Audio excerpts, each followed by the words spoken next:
let's rock and roll and start to talk about margin and meltdown, navigating the year of shrinking, e-commerce profits. Wow, what a year already. The team at NetElixir have been awesome friends. I'm going to send it over to you, Udayan. If you can give a brief introduction on yourself, that would be so lovely, and then we can dive in.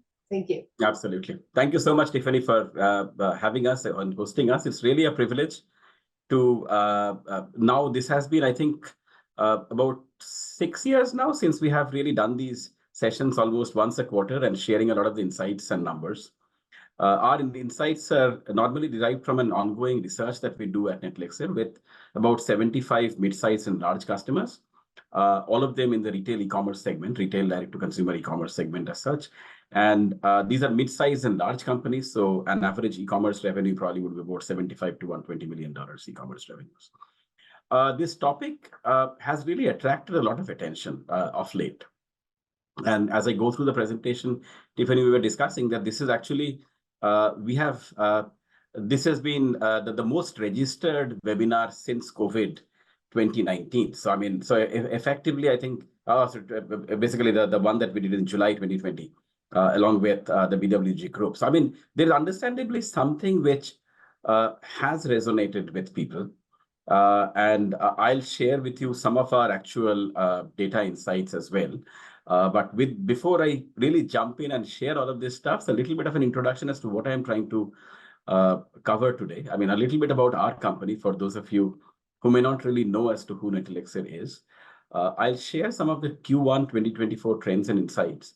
Now, this is through external reports. This is through our ongoing NetElixir Retail Intelligence Lab data insights as well, as I mentioned. And also some of the anecdotal evidence also, because we keep traveling quite extensively and meeting with a huge number of e-commerce companies, retailers, and so on and so forth. So I think it's just an aggregation of all of these things.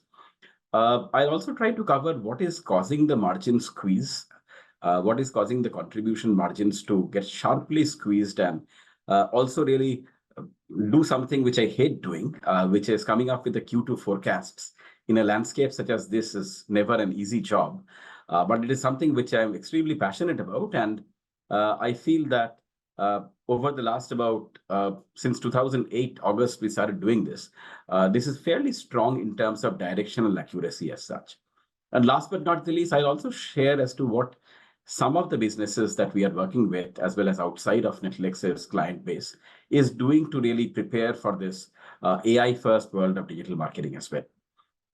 So let me dive in a little bit as to who is NetElixir. We have been around for over 20 years now. And we, at this point in time, are one of the leading independent digital marketing agencies. We also are a part of the Google Agency Leadership Circle, which is their top agency roster as well. And our specialization area is actually on the retail e-commerce side. So over more than 7 million hours invested in really honing our skill and strategy expertise. In 2017, we set up our AI lab back at our office in Hyderabad in India, the Product Innovation Lab. And we started working on building our own AI models to really solve for a very important problem, which I'll talk about a little later as well. There are a small percentage of the customers or shoppers drive a big chunk of online revenues. And we wanted to see if we can build AI models to identify, target, and win these high-value shoppers. But before that, we had to predict as to who's likely to be high-value. So that's what Elixir Insights is. It's actually currently the only AI-powered experimentation platform that exists for paid search. And I'll talk a little bit more about it later in my presentation as well. As I mentioned, that we are very fortunate to be one of the top partners for Google. We also are premier partners with Microsoft, Meta, Viva, Amazon, and so on. We also have our own nonprofit called the Udayan or the Flight Foundation, which supports the high school and the college education of underprivileged girls, primarily from the slums in the city of Hyderabad in India. And we really help them pursue their dreams of a better life by sponsoring their 2 years of high school and 4 years of college and help them getting jobs as well. So that's what a little bit about the company. It's a combination of a lot of techies, but very friendly techies, with really a very clear purpose of making an impact both for the customers that we are very privileged to work with, as well as impact in terms of giving back to the society as well. A little bit about me. I founded the company along with my wife in 2004. And I am also very passionate about academics. And I'm an innovation fellow at the Lang Center of Entrepreneurship at the Columbia Business School. I do a fair amount of guest lecturing in Cornell, the Johnson School of Management, the City University of New York in Baruch, and the Indian School of Business as well. And feel free to connect with me on LinkedIn. Any interest in digital marketing, innovation, AI, happy to really start a conversation any point in time. Let me start with the Q1 2024 e-commerce trends and insights. I'll start first with sharing with you some the US Census Bureau numbers, which was collated by Goldman Sachs as well, which shows that the e-commerce sales grew in Q1 by about 8.7% year on year, which is a pretty healthy growth, overall 8.7%. However, I think if we really dissect that a little deeper, and this is where our first trivia question comes in. If we were to dissect that a little deeper and separate out the overall sales growth experienced by Walmart e-commerce and Amazon e-commerce, any guesses as to how much was the Q1 year-on-year increase, excluding Amazon and Walmart? And we have a fun Starbucks gift card as well. So feel free to post your sort of chats. No answers are wrong. So yeah, I think only one has come by so far. I mean, you can really use the chat to directly post it. Yeah. All right, we have a few coming through. We have some there too. Okay. Now they're rolling. Well, I think it was supposed to be the first person. I see SG is the term. I don't exactly see your name, but Steve, you are the first one to get it right. It's actually 0.34%. So Steve wins a Starbucks card. And Congratulations, Steve. Congratulations. So the answer, believe it or not, is 0.34% growth, right? So if you really exclude Amazon and Walmart e-commerce, pretty much the overall US e-commerce was flat year on year. So it's important when we really get subjected and when we so much data is thrown at us to really dissect it down, taking that entire spirit of dissecting it a little deeper as well. There were certain categories which were flying high post-COVID. I mean, if you really, when we did these events along with BWG last year, beauty was always one of the top leading categories, which in many cases, significant double-digit percentage year-on-year growth. But very interesting, starting from the month of Feb, actually, I would say post-Valentine's Day, we saw a steep year-on-year drop in the online sales volume, and I think Wall Street Journal reported it as well. And we will sort of dissect a little bit more as well as to what may be influencing that decline. And this is the number I was talking about, which is data insights gathered by our retail intelligence lab for 75 mid-market and large e-commerce websites. As you can see, for our data set, the overall e-commerce sales grew by about 4.3% in the first quarter. A little lower compared to overall 8.7%, but this is entirely direct to consumer, doesn't include the marketplace growth. West grew by about 2%, Midwest by about 5%, South still continues to be an outlier in terms of the fastest speed of growth, and Northeast by about 3%. So overall, I mean, that extreme growth definitely was lot muted effectively in the first quarter, Tiffany. That's what we saw very, very clearly. We also saw that continuing mid-market squeeze. I talked about it in my last presentation as well. The middle market squeeze is very much happening right now. And this is, for example, the fashion industry. And if you really sort of do the classic fashion pyramid, you have the mass market or the fast fashion. You have the mid-market in between, obviously, the high-end fashion. What we are seeing is because of the significantly, I would say, aggressive growth drive by companies like Temu and Shein, we are seeing that mass market essentially squeezing the entire mid-market. And this is getting felt very, very clearly. And I'll give you example how. Felt in terms of, we believe there may be some potentially irreversible changes in shopper behavior that may be getting induced. People are almost like getting addicted to heavy discounting. And the thing to really sort of think about, or probably be a little paranoid about as well. I mean, is it becoming a norm? And if so, then I think purely in terms of business model, your promotional strategy, it really requires a bit of a rethink as well. The mid-market squeeze in retail categories like fashion, home goods, etc., is really reshaping the landscape. And I'll just share with you one very specific example as well. And last but not the least, which I think is the most important one that I really wanted to share, Tiffany, is new innovative business models are quite literally redefining retail. And I talked about Shein earlier, right? Our on-demand business, that's how they got in. So reducing the waste, reducing the inventory and getting in. And literally you have infinite overall variety of products that they are sort of getting in. But then I don't know if some of you caught in yesterday or day before yesterday, they also said that Shein is now going the Amazon way. It's almost like an Amazonification of Shein, where it sort of is opening to the opening as a marketplace. So if you think of it strategically, a unique business model implemented, which really shifts the entire landscape or disrupts the landscape to a large extent. And then once they have really they're in, then going ahead and just trying to really create the marketplace model. Is that So marketplace going to be for Chinese vendors or for US? No, they are actually prospecting everyone. Anyone. Right? So I think everyone. So I think that's where this is a great article actually, which sort of came out yesterday. I believe yesterday or day before yesterday, I think, which I think was a very interesting development. So market or Amazonification, as it sort of talks about it. The business model innovation part is important. And I probably am taking a little bit of my professorial hat out here, Tiffany. But the important question is, where exactly are you playing in the value chain? So overall, I think, and this is very interesting. So I was having a conversation with a very large fashion brand's chief growth officer, and he was talking about our contribution margins are getting massively squeezed. And I said that why? Because of these discounting. I said the discounting, how exactly can Shein afford discounting while you cannot? And at the end of it, I mean, both of us really agreed that the business model innovation and really provides them a significant competitive advantage.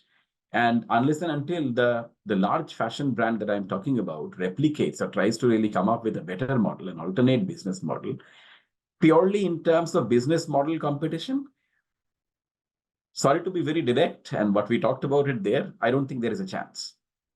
Right. And that's how direct I want it to be, because I think the business model is a superior business model, which Shein has really introduced and so on. So that's the part, I think, which I really wanted to emphasize. If there was one takeaway, I think, from this entire conversation, which I would really sort of appreciate your thinking of, is where to play along the value chain. What is considered to be valuable and not is considered not to be valuable as such. I see there is a question which has come up.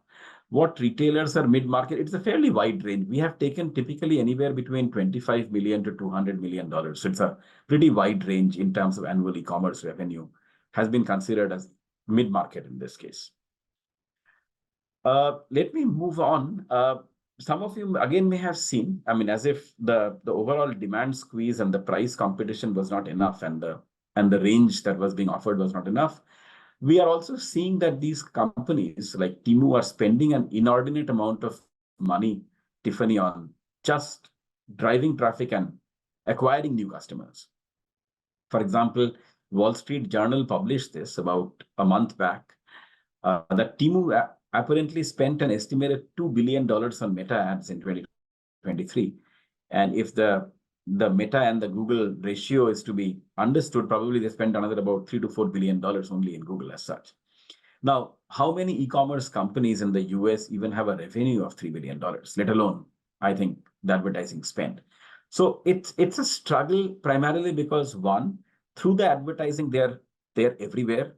So really significantly reaching out to a massive number of customers, and their visibility and awareness created is huge. And at the same time, the price that they are sort of charging, for example, talking about price, Tiffany, I was talking about like, did this search, right? Shop area rugs. And look at the price which Temu is offering an Wait, area I rug used to for. sell rugs online. That is insane. That Uh, is absolutely insane. and That is it's like, absolutely insane. And I actually wanted to check whether it is right or that's just hoax. But they actually are selling for $7.59, right? So it just completely changing the market dynamics. But what I am more apprehensive about, Tiffany, is it may be fundamentally changing the entire user perception of game. And I agree. I think there is one point, Kamal. I don't think Temu products will last very long, and so the products are very low quality. But just think of it. I mean, theoretically, I mean, you literally can buy an area rug every month and still end up paying less than what you would sort of pay for, let us say, Wayfair, right? So it just, I think, a very different model that is sort of really come by. Now, at this point in time, there is understandably a bit of a, I would say maybe an idealistic rant, Tiffany, for a lack of better word. I mean, there has to be something which stops such, I would say, random price allocation, right? Because I mean, you can 89.99 can compete with maybe a $75 or a $70. But $7.59, I don't think there is any chance of competition, despite the quality being terrible, etc., etc. But you are essentially getting into the customer's house because I wouldn't mind trying it, even if it is terrible quality. So that's the problem that we are sort of getting in. And I think the question, Matt, you're absolutely right. We are actually competing with Asian factories dumping goods in the warehouses and so on, right? So it is a very different landscape, which I think is a much more serious conversation to be had. I didn't want to get stuck here and just in this thing, but I think this is something that we really need to be addressed. But so what is the chance in this case? I now wanted to show, again, this is based on our Retail Intelligence Lab data set. And we have been, as I mentioned, we have been continually tracking this since last almost about 16 years now. So if you really look at the CPC inflation, right? So something which does not get as much focus as maybe that Wall Street Journal on the e-commerce side. Look at the Google ad cost CPC inflation for non-trademark keywords, not trademark keywords, non-brand or non-trademark keywords. It went up 8.9% year on year in the month of Jan. And last month, that went up by about 22%. The same click costs about 22% more compared to last year in April. Now, let me tell you as to what may be some of the inflation drivers, I think. And this is where I really become very passionate and direct. The first one, I think we are seeing sorry for using this word, but a crazy competition between the giants. Temu has come in, Amazon is fighting back. They're just sort of increasing the CPCs.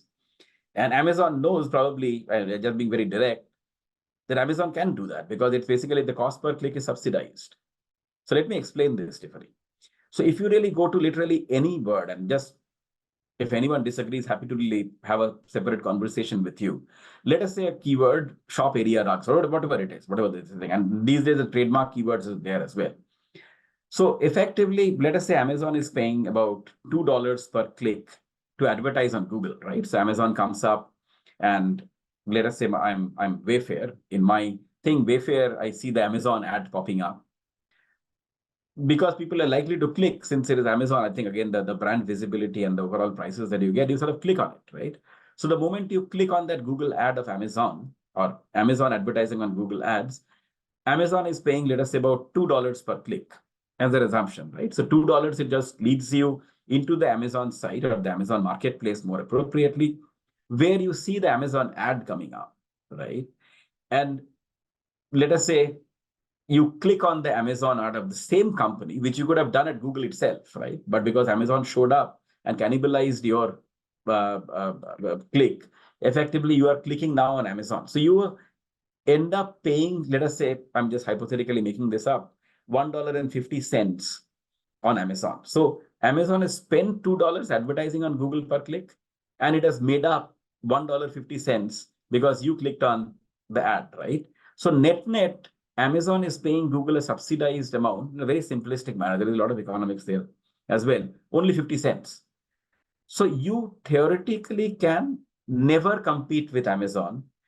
The unfortunate part is in the last 2 months, we have seen that if you take all of the top trademark keywords, they probably are present at this point in time, right?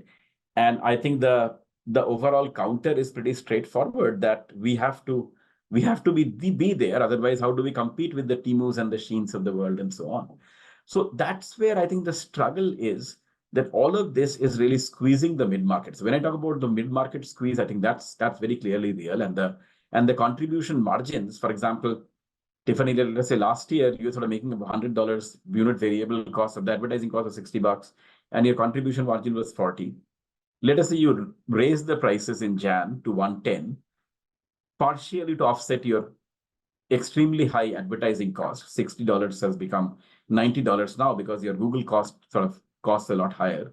So your contribution margin is 20. The problem is you can't even do that, primarily because there are the low cost companies which are forcing you to drop your average price to about $95. So your contribution margin, which was $40, let us say in 2022, fell to $5 in 2023. And this is something that we are seeing in each and every industry time and again. And that's the struggle. At $5, understandably, your entire operating model has to change.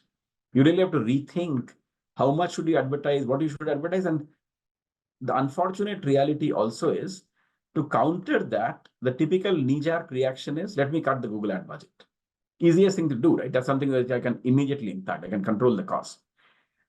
But the moment you are reducing the Google ad budget, understandably, to acquire back that customer, because Temu and Shein and all Amazon is right there, right? It's trying to really grab your customer, right? And they're just waiting for the opportunity that you go slow effectively in advertising, and they sort of grab the customer. And to win back that customer may cost you about 5 to 25 times more than retaining an existing one. And we are seeing this, or we have seen this in the first 4 months of this year play out with a crazy consistency, whether it be in the pet supplies industry, whether it be in the home furnishings industry, whether it be in the apparel industry, in the beauty industry, every category is getting impacted with this. I'm talking about, currently we work with a little over 150 customers in about 13 or 14 different categories within e-commerce, right? Retail e-commerce. Each and every case, other than let us say B2B e-commerce is separate, maybe still not as much impacted.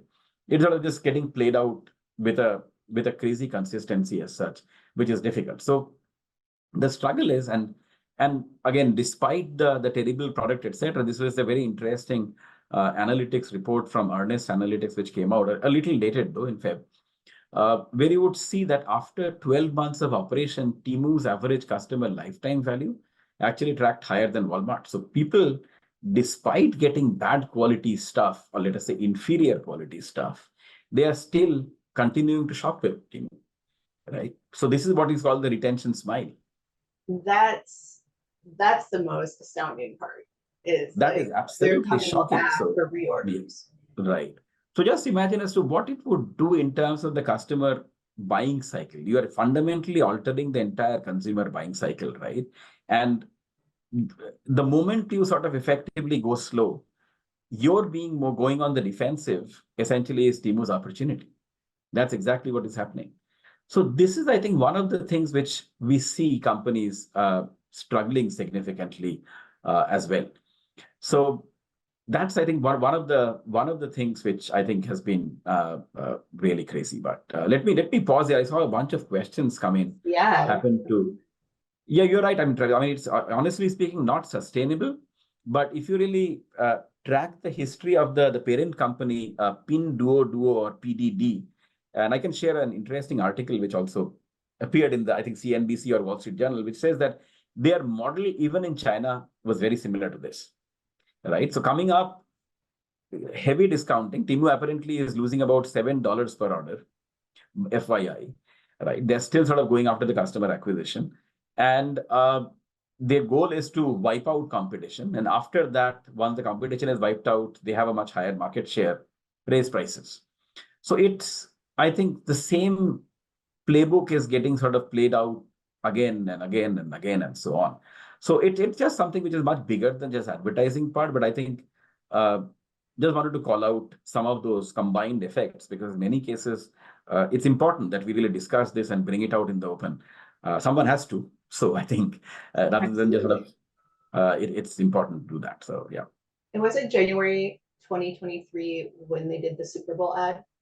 Yeah, this is like Jan 2023 to 2024, the last 1 year almost. So if you really look So at a it. year. Yeah, yeah. To gain that much market shares. Yeah, yeah. So it apparently has 1%, and I was invited to speak at one of the analyst events for a group called MKM Roth. I mentioned something which got a lot of analysts very worried. I said that it'll, by the end of this year at this pace, if there is no shift, primarily because of this thing called the retention smile, they are retaining the customers as well. There is a likelihood that 1% of the overall US e-commerce that they own at this point in time may go up to as much as 5% as well within the next 12 months. Wow. So yeah, it's in a couple years. Yeah, it's 2.5 years. That's it. Yeah. So let me move on to the next part. So based on all of this stuff, I think when we talk about the forecast, and that's the reason I said that one of the things that they don't relish doing, because the environment is so complicated, right? There are forces you have to understand. It is not really as or remotely linear as such. And there are a lot of things which are sort of going in, but still taking a stab. I think this is where I think so. Overall, we think the direct to consumer of the website sales will still grow in Q2 by about 5% overall. But as you can see, this is based on our experience of the customers or the industry that we work with very closely. And each of the industries, we have more than at least 7 customers for every industry, so or every category as such. So beauty and cosmetics, we don't see that turn around into positive happen, unfortunately. It sort of really has gone through a massive boom, COVID and post-COVID as well. And I don't think we can see very clearly it turning around this quarter at least. Business supplies, I think, will continue to be steady and strong. Fashion apparel, again, pretty much flat. Food and gourmet has been, I think, a strong part. I must say that I'm cheating a little bit. I'm essentially including a little bit of grocery in this as well, just FYI. And that has been one of the bright spots. I think the online grocery sales and online food sales also continue to be strong. I mean, where we believe that some of the in-store is getting substituted by a combination of online and in-store. So food and grocery, I think, is pretty strong.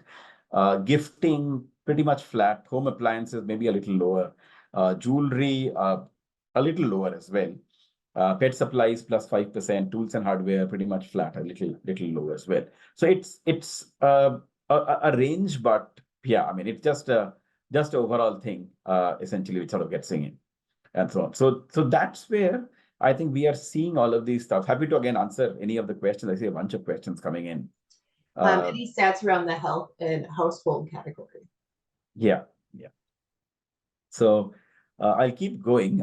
So in terms of forecast, a couple of comments. Again, for our overall data set, and we have customers and we sort of manage their Amazon advertising, Walmart advertising as well.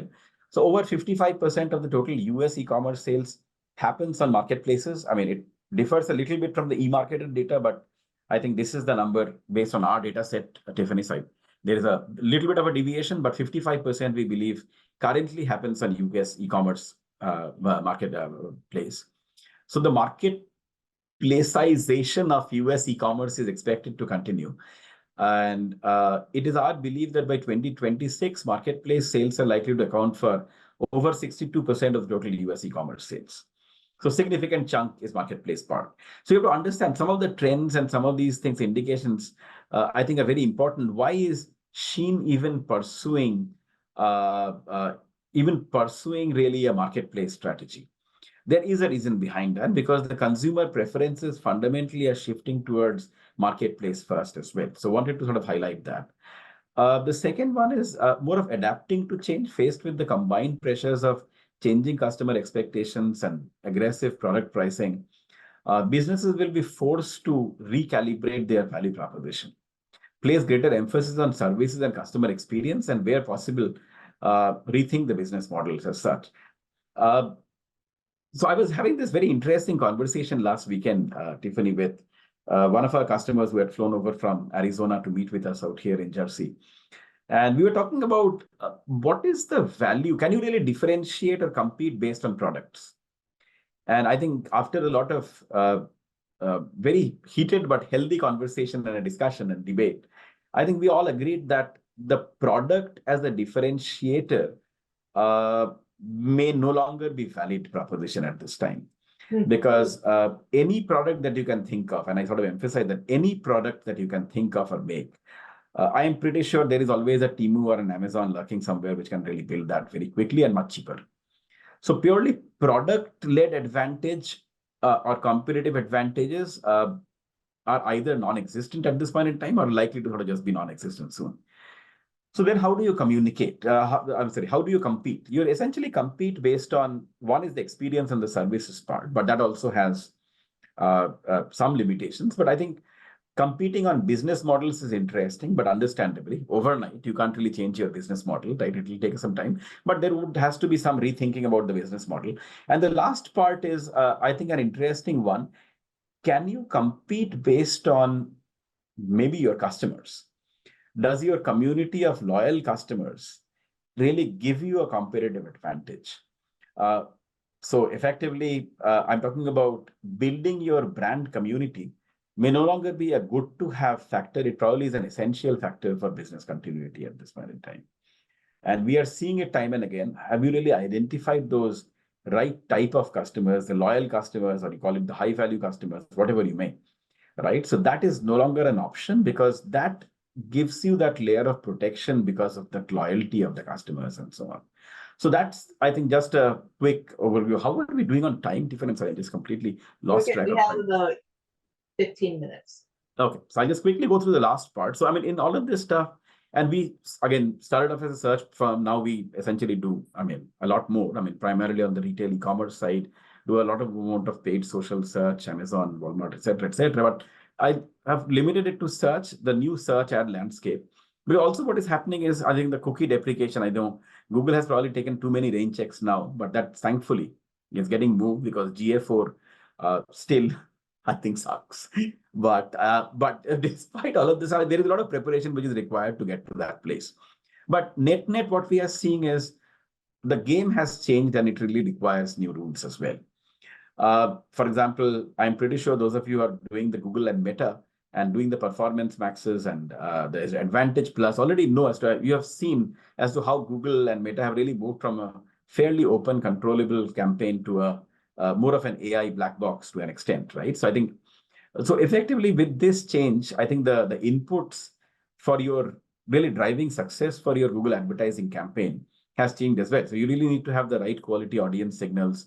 You have to have very strong and accurate tracking and the performance tracking mechanism, a strong creative differentiation as well. And obviously generative AI is helpful, but you really need to have your authentic touch and the culture of experimentation. The reason I'm sort of calling this out, it's important for you to understand and really go back to that same metric, Tiffany, which I said, that I see customers cutting their ad budgets, right? In paid social, paid search, everywhere. Just FYI, I mean, we were pretty much in all the big trade shows, and this is more of an anecdotal evidence. On an average, people have pulled back their Google advertising spend by more than 20% year on year, right? So they have cut the Google advertising spend by 20% or more. If you really look at it, I'm talking about the mid-market to the large businesses. Again, that range of about $25 million e-commerce revenue to about $200 million e-commerce revenue. I think that's something which is very prominent there. So it's important to understand the moment you do that, there is a sheen sort of lurking somewhere which is sort of ready to grab your share. And it will be really difficult for you to really grab the share back. So let us for a moment say that you decide not to cut your budget. I'm not asking you to increase the budget, but not to cut the budget. The question is, how can you really deploy the budget more efficiently and effectively to really ensure that no one is stealing your thing? So let me give you an example. I see some of the beauty brands joining today.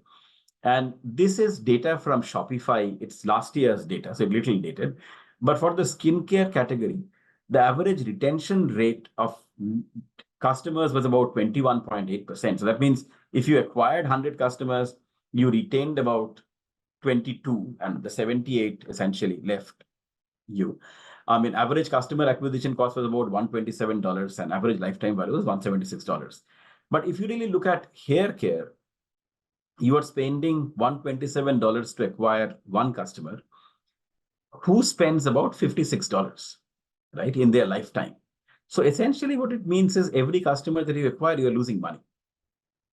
So that's the very important thing to do, is how sustainable is it and how long can you do? So, I mean, the only option for you is how can you identify these higher quality consumers, right? So again, I'll keep on going back to this theme because I feel it's an important one, is having your loyal customers and the high value customers is extremely important. And we believe this is what when I talk about the high value customers and high quality, I'm talking about, let us say, a small chunk, let us about 12 to 15% of the customers who drive 40% of your revenues.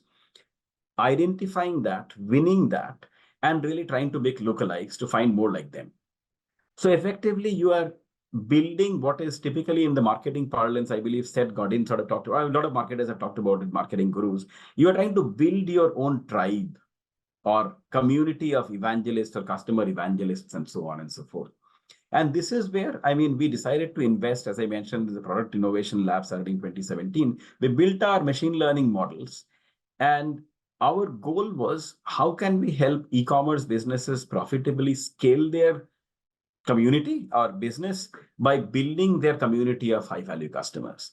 And that was essentially our goal, because we knew very clearly, with all of these Amazonification or Timufication, whatever you call it, with all of these pressures, I mean, the only way for you to grow is having this almost like your tribe of loyal customers.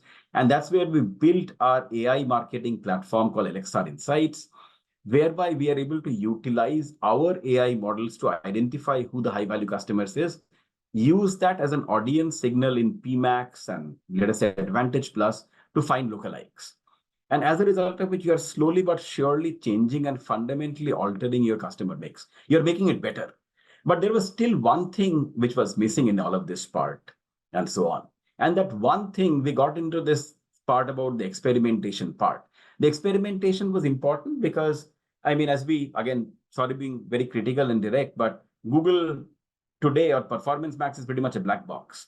So you don't know, you can't really change the keywords, you can change those bids, etc. You can tweak this thing. So we really needed to have this experimentation module built in. And that's what we did, really. We built an experimentation module, which directly takes these AI audiences, has this live connection with Google and Meta, and is able to create a test campaign. And you can control, you have a control campaign and a test campaign and compare the results side by side. And our goal is to democratize this world of AI-powered experimentation. We are calling it essentially experimentation as a service module. And you can really track the grow customers from trouble, the different type of experiment that you run. So we have a team set up called experiment consultants who are really working with your team and helping them create those experiments on Google and Meta and running this constantly and checking that part. And at this point in time, I mean, this still happens to be the only AI-powered experimentation platform that exists and so on. The reason it is important is very clearly this. It's our belief that the only way for you to compete and build a brand is through AI. But just having AI and thinking that it will replace humans will not really work. But humans with AI, if you are really able to implement it properly, will definitely replace humans without AI.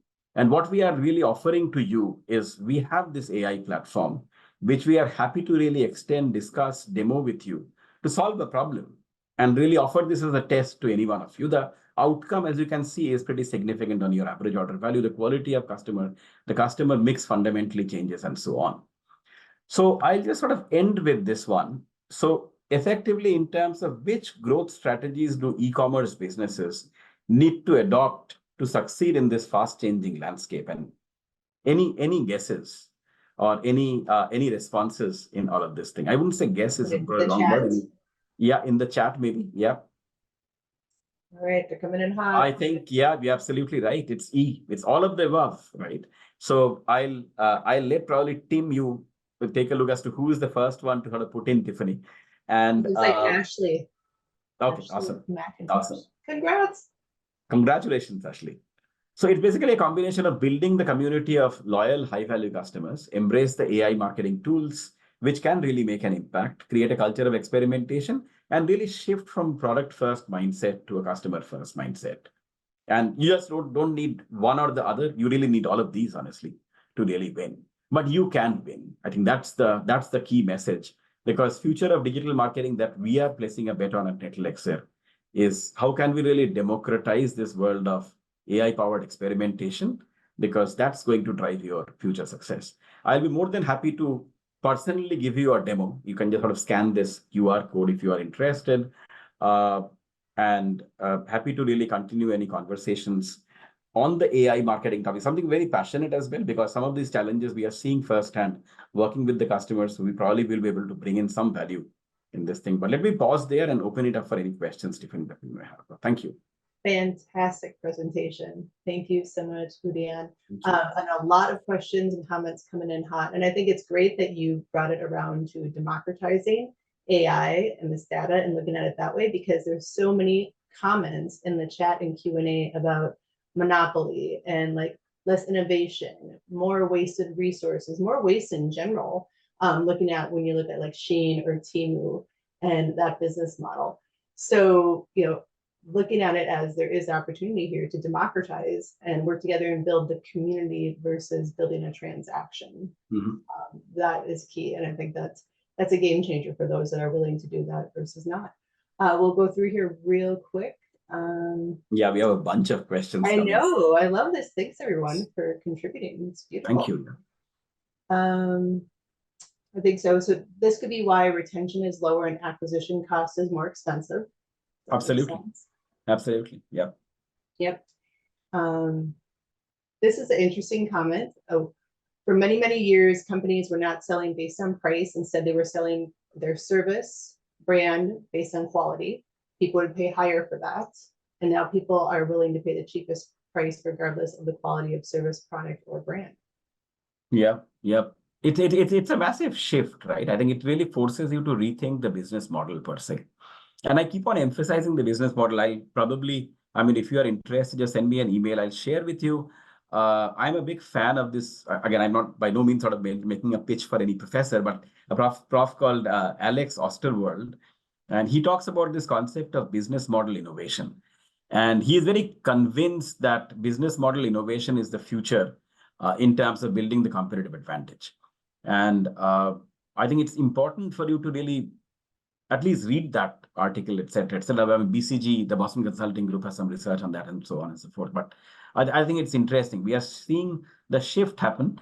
The only point that I really wanted to emphasize also is the shift is happening very, very quickly. So I think that's where it becomes a struggle. I see a lot of questions also in terms of the category level part. As such, right? So I'll be, again, Graham, happy to really chat with you separately, but ratio between ad spend on Meta versus Google, there is no best practice per se, primarily because, it depends on the industry and category and so on. You are right. I think if there is a question, we have talked a lot about the performance marketing and CRM tactics, but are there any advertising or acquisition strategies you seem effective outside of performances? Absolutely. There are tons of it. The only question is, we have not seen anything on scale of Google and Meta. So in terms of purely a scale that you have to operate in, I think Google and Meta definitely are at a different orbit altogether as such. So it's a bunch that we are sort of just looking at as well. Let's see here. Final thoughts, questions. Feel free to put them into the Q&A as we're moving through here. Making sure we got everybody. Yep, I think there is a lot coming. So I think overall, my request would be, I think at this point in time for this group, these are very interesting, unique times, which, at least in the 20 years that we have been running this company, I've not at least experienced anything remotely like this. It really merits at least an observation, and for you to really take a step back and see and try to connect the dots in a very dispassionate manner as well. Because in many cases, we tend to look into the future with very clearly the blinkers of the past. And I think it's important for us to really look into the future without the blinkers of the past. And that's what we are seeing. The only pressure, the competitive pressure, I think very clearly I have expressed is how quickly things are changing. Personally, I have never really seen Google Ads CPC inflation spike so dramatically. So I think very clearly shows that there are competitors who are extremely hyper aggressive and so on. But I'll be more than happy to continue these conversations. Again, this is your email address, very accessible. Happy to show you the technology and continue. I know we are a little short on time and so on. So I mean, I think I'll just last question I'll probably answer, Tiffany. I know there's just a bunch of questions. Go for it. So Crystal asks, can you speak to any thoughts about regulating businesses promoting a pervasive? Probably beyond my scope, Crystal. I mean, I really wish they do. I mean, this is like more of purely me as a person. Really with that. I mean, just think of it. What I mentioned very jokingly and lightly should not be taken jokingly and lightly at all. That you literally can buy one area rug and just throw it away next month, right? That is crazy stuff. That is bad practice. It's horrific. Right? So I think it's important for us to really think of it. And I really hope, pray that the regulatory officials really consider this urgently with the top priority as such. But I'll just sort of limit my personal opinion to just that, Crystal. But the great question. Thank you. Yeah. Absolutely. With that, it's a wrap. Udayan, thank you so much. You always bring awesome intel. You keep it real, but then there's always this uplifting, like talk in the end with all the opportunity that is right in front of us. So we appreciate you and everything that you bring. And thank you all for joining today. We definitely encourage follow-up conversations with the NetElixir team. They are awesome long-term friends and partners of the BWG community, and we would love to have a conversation with you. That's how we get the intel and ideas for our future events. So feel free to reach out to me, Tiffany at bwgconnect.com. We can get some time on the calendar. With that, it's a wrap. Happy Tuesday, y'all. Till next time, take care. Awesome. Stay safe. Happy Tuesday. Thank you very much. Thanks a lot.